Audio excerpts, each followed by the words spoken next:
우리 하나님 아버지와 주 예수 그리스도로부터 오는 은혜와 평강이 여러분들과 함께 하시기를 바랍니다. 우리 앞사람 뒷사람들과 함께 인사하시겠습니다. 장마철에도 건강으로 승리합시다. 인사하겠습니다. 장마철에도 건강으로 승리하십시다. 아멘. 우리 다시 한 번 더 인사하실 때에는 주님의 기도를 통해서 우리의 믿음이 자라나십시다. 인사하겠습니다. 주님의 기도를 통해서 우리의 믿음이 자라나십시다. 아멘. 주님의 기도가 저와 여러분들의 믿음이 장성한 분량에 임할 수 있도록 인도하는 기도 제목이 될 줄 믿습니다. 우리 공군 참모총장을 역임한 김성일 장로님이라는 분이 계십니다. 이분의 간증의 내용을 가만히 보게 됐는데요.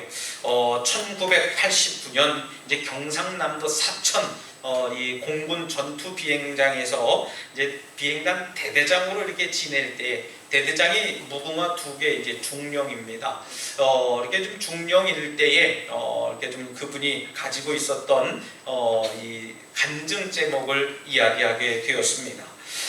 이제 그 해에 이제 대령으로 이제 무궁화 하나를 더 달기 위해서 대령으로 진급하기에 앞서서 많은 기도도 하고 모든 것이 거기에 집중하고 있을 때에 그분 머릿속에 굉장히 이제 좀 버거움이 들어 있었다는 것이지요. 그래서 이제 그분 머릿속은 온통 진급 문제예요. 그래서 사고도 나면 안 되고 그들 삶 가운데에 또 여러 가지 어려운 일이 있으면 절대 안 되겠다는 마음의 자세를 가졌다라고 하는 것이지요. 어느 날 이제 이 주일 저녁 예배를 잘 마치고 아내와 함께 이제 관사로 이렇게 돌아오는 길에 이제 이 김성일 장로님이 이제 아내 되는 권사님에게 물었대요. 여보, 요즘 당신 기도 제목이 뭡니까? 물었대요. 그 마음속에 무슨 대답을 기대하고 바랬겠습니까? 지금 당신이 대령으로 진급하기를 하나님께 간절히 기도하고 있어요 라고 하는 그런 답을 듣고 싶어서 이 질문을 드렸는데, 이 권사님이 이제 아내 되시는 권사님이 다른 이야기를 하는 거예요. 당신 진급해달라고 나는 기도하지 않습니다 했대요. 무슨 얘기냐면요, 다만 진급에서 누락이 되고 진급이 떨어져도 용기를 잃지 않고 그 마음속에 하나님의 평강을 얻게 해주십시오 하는 그 기도를 드리고 있습니다 했다는 겁니다. 순간 이 김성일 장로님은 내가 잘못 기도했구나, 내가 지금까지 잘못 기도의 방향을 정하고 있었구나 라고 하면서 마음속에 하나님이 주시는 감동을 가졌다는 것이죠. 그래, 이거구나. 하나님이 다 뜻이 있어서 나를 지어주셨고 다 뜻이 있어서 여기까지 보내주셨고 하나님이 성실하게 나를 여태까지 만들어주셨는데 내가 그만 내 멋대로 자꾸 내 기도 제목을 삼았고 내가 내 나름대로 모습을 자꾸 권력을 가지려고 하고 자리를 가지려고 노력하면서 살았구나 했다는 거예요. 쓸데없이 내가 앞섰다라고 하는 것을 깨달았다는 것입니다. 여러분, 그러면서 더 마음속에 깊이 깨달은 것은 뭐냐면 하나님을 내 인생의 수단으로 여기면서 살진 않았나 하면서 고민했다는 겁니다. 여러분, 기도 제목 하나 때문에요, 그 마음속에 하나님을 향한 간절한 마음이 바뀌어졌다는 거예요. 그동안에는 내가 기도하는 것도 하나님을 수단으로 여기면서 하나님 내 기도 들어주시면 전능하신 하나님이고 기쁨의 하나님이고 승리 하나님이고 찬송하지만 하나님이 내 기도 들어주시지 않으면 하나님이 어디 계세요? 하나님 누구십니까? 라고 하면서 반문하는 그런 잘못된 믿음과 신앙을 가졌다라고 하는 겁니다. 여러분, 우리는 기도해야 될 줄 믿습니다. 하나님만 의지하고 하나님께만 모든 것을 맡기는 그런 삶을 살아가며 기도하는 저와 여러분들 되시길 주님의 이름으로 부탁드리겠습니다. 그런데 여러분 어떻습니까? 우리는 하나님을 자꾸 수단 삼아서 기도하고 있어요. 여러분들뿐만 아니라 저 또한도 마찬가지입니다. 하나님을 수단 삼아 기도하고 있습니다. 하나님 내 편 되어주세요, 나의 형편을 돌아봐 주세요 하면서 기도하고 있습니다만은 여러분, 근데 그런 기도가 아니라 하나님, 내가 하나님 편이 되겠습니다 하는 기도 제목이 되어야 될 줄 믿습니다. 여러분, 기도는 이렇게 해야 되는 겁니다. 오히려 내 자신이 하나님께 사용되어져서 하나님의 복음 전도의 귀한 도구가 되게 해달라고 여러분들 기도해야 될 줄 믿습니다. 하나님께서는 목적이 있어서 저와 여러분들을 지어주셨어요. 그것을 위해서 우리는 살아야 된다는 겁니다. 하나님이 우리를 목적 목적이 있어서 우리를 창조해 주시고 이 땅에 보내주시고 서로 만나서 함께 신앙생활할 수 있도록 우리를 만남 가운데 이렇게 허락해 주셨는데, 여러분 그 목적에 맞게끔 우리가 사용되어지는 인격들이 되어야 될 줄 믿습니다. 여러분 기도는 신앙을 갖고 있는 우리에게 아주 중요한 실천 중에 하나입니다. 기도하면 좋고 안 하면 별 문제 없고 그냥 그런저런 이야기가 아니라는 거예요.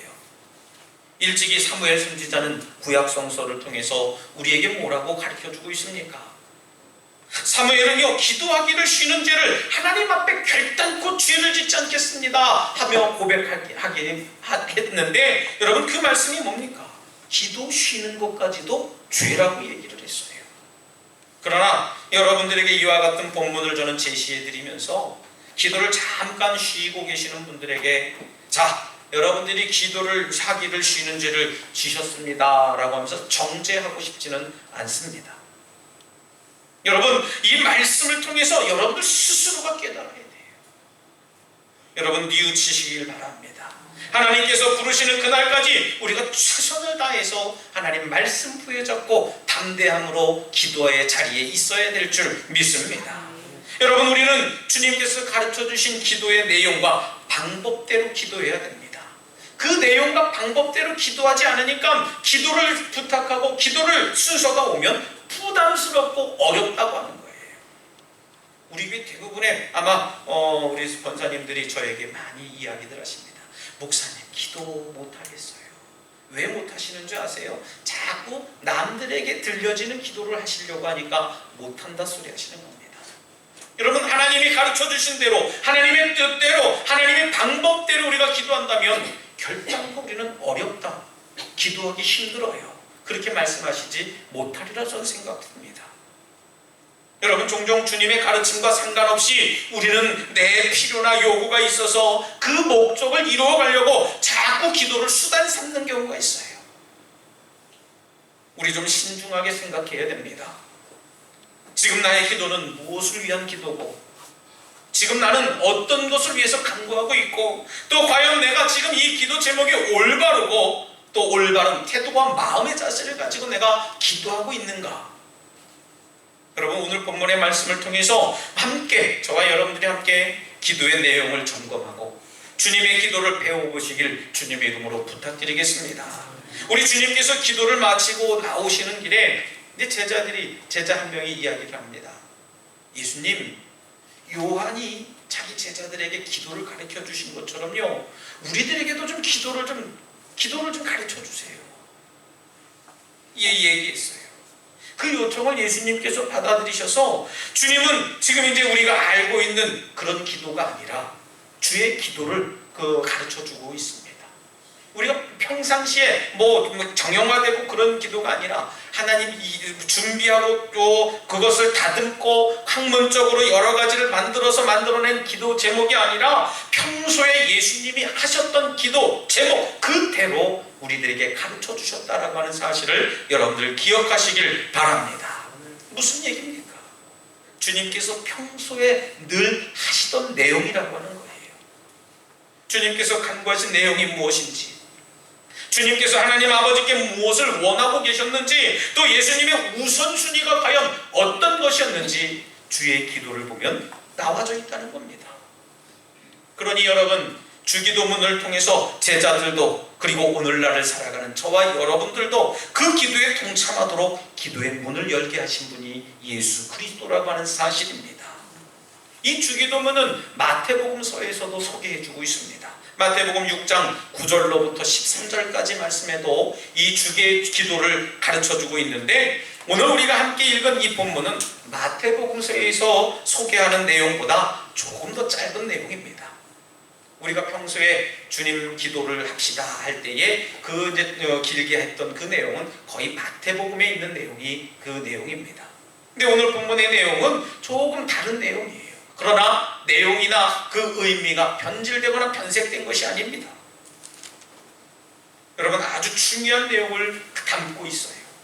5가지로 내용을 요약할 수 있는데, 첫 번째로 하나님의 이름이 존귀하게 되기 위해서, 두 번째는 하나님의 나라가 이 땅 위에 이루어지기 위해서, 세 번째는 일용할 양식을 위해서. 네 번째는 내가 먼저 용서할 수 있기를 원하는 마음.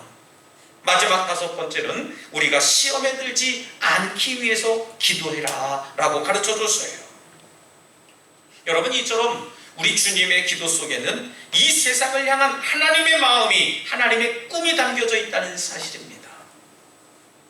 여러분, 어떻게든 하나님의 뜻을 꺾어서라도 우리 자신의 소원을 성취하려고 하는 것을 능력 있는 믿음의 기도라고 생각하는 분들이 많이 있습니다. 아마 저도 마찬가지입니다. 소위 70년대, 80년대를 지냈던 많은 분들은 기도원에 간다 하면, 야, 기도원에 갔으면 기왕에 간 거 소나무 하나 뽑고 와야지, 이런 이야기들을 종종 해요. 그 말의 진의가 뭡니까? 소나무를 뽑을 정도로 하나님께 매달리고 하나님께 달라고 얘기를 하는 얘기예요. 여러분, 정말 그럴까요? 소나무 하나 뽑을 정도가 되면 내 뜻이 이루어지겠습니까? 내 기도 제목이 이루어지겠습니까? 여러분, 하나님이 인색한 분이셔서 우리가 무작정 때를 쓰지 않으면 아무것도 얻어낼 수 없는 그런 분일까? 한번 저는 곰곰 생각해 봅니다. 결론은 아니요 예요.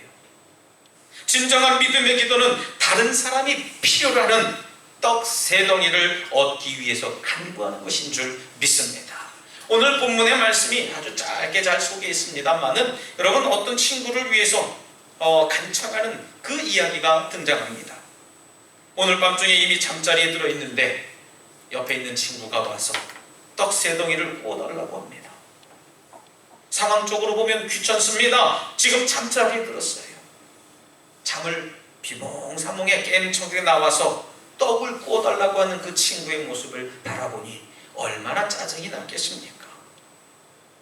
이른바 우리가 기도할 때 이처럼 하나님을 귀찮게 해서라도, 성가시게 해서라도 원하는 것을 얻을 때까지 포기하지 말고 기도해라 라고 하는 의미로 우리는 자꾸 해석해 왔습니다. 저도 그래요. 저도 그렇게 해석을 합니다. 그런데 이 이야기에 등장하는 주인공은 자신을 위해서가 아니라 내게 찾아온 친구가 몹시 배가 고프니 내가 줄 수 있는 것은 아무것도 없고 네가 가지고 있는 떡을 내 친구를 위해서 좀 줬으면 좋겠다 하면서 수치심과 모멸감과 부끄러움을 무릅쓰고 친구에게 와서 떡 세 덩이를 구워달라고 얘기를 한 거예요. 내가 먹겠다는 것이 아닙니다. 여러분, 오늘 본문을 우리가 잘 읽어봐야 됩니다. 이 이야기 속에 등장하는 이 주인공은 내 자신이 아니라 내 친구의 모습이에요. 떡을 구워온 친구는 나 자신을 위해서 구운 게 아니라 내 친구를 위해서 구웠다는 말씀입니다. 다른 사람을 위해서 부끄러움과 귀찮음과 여러 가지 수치를 무릅쓰고 많은 사람, 그 친구에게 가서 떡 세 덩이를 구워달라고 간청한 거예요. 여러분, 자신의 소원의 성취를 위해서 뻔뻔하고 또 무모하게 때를 쓰는 태도가 결단코 아니었다는 것입니다. 이웃을 위해서, 또 남을 위해서, 또 서로를 위한 기도를 우리에게 가르쳐 주시려고 하는 예수 그리스도의 마음인 줄 여러분들 믿으시길 바랍니다. 나를 위한 기도가 아니라는 말씀이에요. 여러분, 친구 때문에 마지못해 떡을 구워주는 상황이 아닙니다. 남을 위한 간절한 간청 때문에, 남을 위한 간절한 간청 때문에 떡을 떼어줄 수 있다라고 하는 거예요. 그 말씀입니다. 여러분, 이처럼 우리는 남을 위한 간절한 기도가 있어야 될 줄 믿습니다. 여러분, 근데 남을 위한 이 간절한 기도가 여러분 어때요? 내 입술 가운데 자꾸 메말라져 갑니다. 나 기도하기도 바쁜데 남을 위한 기도요? 힘들어요. 내 자녀를 위한 기도도 힘든데 남을 위한 기도라니요? 더 어렵습니다. 여러분, 우리는 하나님은 불의한 재판관이 아닙니다. 그러면 여러분, 이것저것 옛날 일들을 드쳐내서 너 예전에 그랬으니까 내가 그 기도 안 들어줄래 하는 그런 하나님 절대 아니시라는 겁니다. 그냥 단순히 구하고 찾고 두드리면 되는 줄 믿습니다. 할렐루야. 그것이 바로 오늘 본문의 이야기입니다. 하나님 아버지께서 그 기도에 아주 단순하게 응답해 주시겠다는 말씀이에요. 그런데 대부분의 사람들이 기도를 하나님과 흥정하는 수단으로 생각합니다. 여러분, 흥정이 뭡니까? 흥정이라고 하는 것을 제가 국어사전을 찾아봤습니다. 흥정은 어떤 문제를 자기에게 조금이라도 더 유리하도록 상대편에게 수작을 검이라고 하고 단정하고 있습니다. 내가 또 좋은 것을 얻으려고, 내가 이득을 보려고, 내가 손해보지 않으려고 상대방에게 수작 건다라고 하는 게 흥정이라고 하는 겁니다. 여러분 시장에 가서 흥정해 보셨습니까? 흥정이라고 하는 것은요, 내가 손해보려고 하는 게 아니에요. 저도 지난 겨울에 우리 식구들과 함께 터키라고 하는 곳에 성지순례를 갔는데, 거기에 가면 이제 그랜드 바자라고 하는 곳을 갑니다.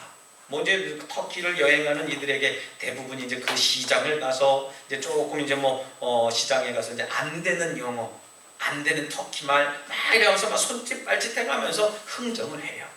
요 작은 물건을 하나 사는 데도 있어서요, 이 터키 사람들이 아예 높은 값을 제시합니다.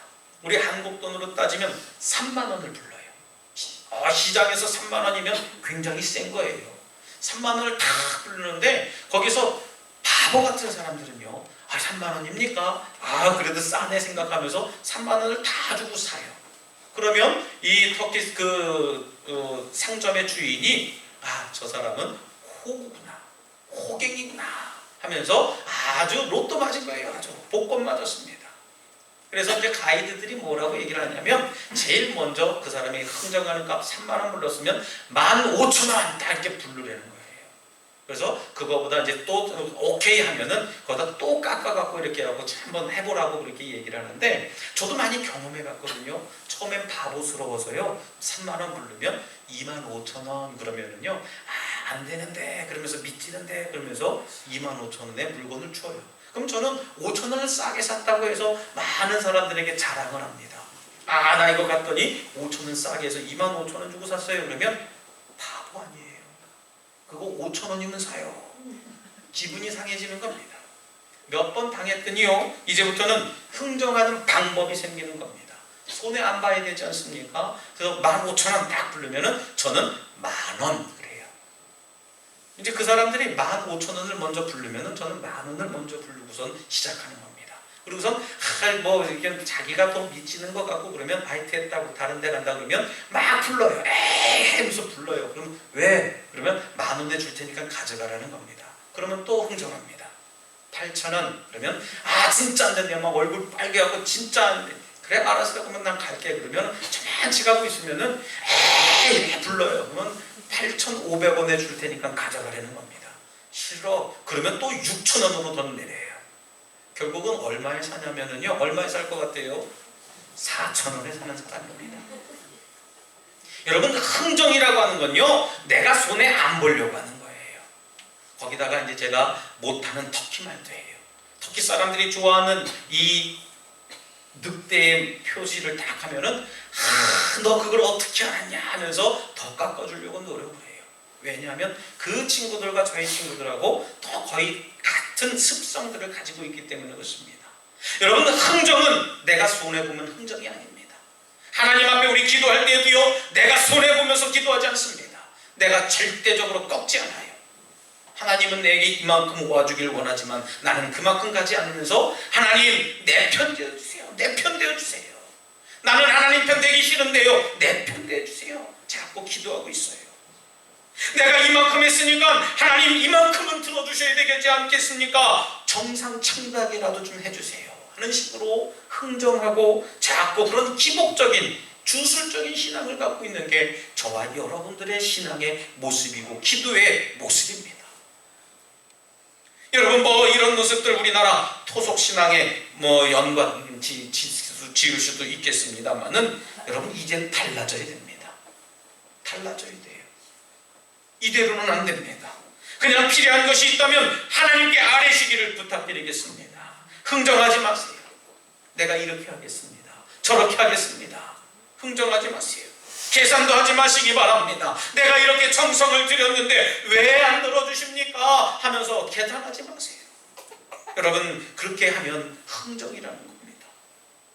우리가 하나님 앞에 모든 것을 맡기고 하나님께 간구할 때에 하나님은 더 좋은 것으로 우리들에게 허락해 주시고 응답해 주시는 분이라는 사실을 여러분들 믿으시기를 부탁드리겠습니다. 할렐루야.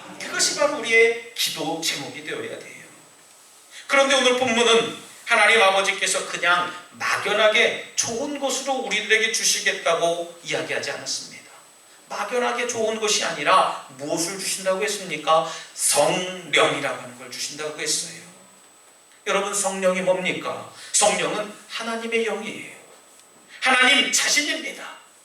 여러분, 하나님께서는 우리가 구하는 것을 다 주시지 않을지라도 가장 좋은 것으로, 또 하나님께서는 우리 자신에게 주시는 모든 것을 협력해서 선을 이루는 가운데 값지고 귀한 것을 우리들에게 주시는 분이라는 사실을 믿으시기 바랍니다. 그래서 우리가 성령 충만함을 받게 되면 우리는 하나님의 다스림 속에 살게 되는 거예요. 하나님의 뜻을 이루면서 살기 때문에 남들이 우리 얼굴을 보면서 야, 예수 믿는 사람들은 얼굴부터가 다르구나. 여러분, 그냥 때깔 좋은 그 얼굴이 아니에요. 여러분, 우리 얼굴 가운데 그리스도의 형상이 들어져 있기 때문에 우리들 삶 가운데 나타난다는 겁니다. 평안해 보입니다. 은혜 충만해 보입니다. 이런 이야기를 듣게 되는 거예요. 여러분, 하나님의 뜻을 이루면서 살아가는 것이 바로 하나님의 응답인 줄 믿으시기 바랍니다. 내 뜻을 이루어가고 내 뜻대로, 내 생각대로 되는 세상 한번 생각해 보세요. 얼마나 끔찍합니까? 이런 거는 목사님이 원하는 생각, 이건 장로님이 원하는 생각, 다 다르지 않아요? 그 다 다른데 하나님 내 기도 들어주세요, 내 기도 응답해 주세요, 그 멋대로 다 이루어졌습니다. 얼마나 혼동스러운 세상이겠습니까? 저와 여러분들의 기도 제목은 하나님의 뜻이 이 땅 위에 이루어지도록 기도하는 여러분들 되시기를 부탁드리겠습니다. 하나님의 생각이 담긴 세상, 주님의 원하고 바라는 그런 세상을 생각하면 어떠세요? 저절로 웃음이 나는 겁니다. 저절로 행복해져요. 저절로 기쁨이 나는 겁니다.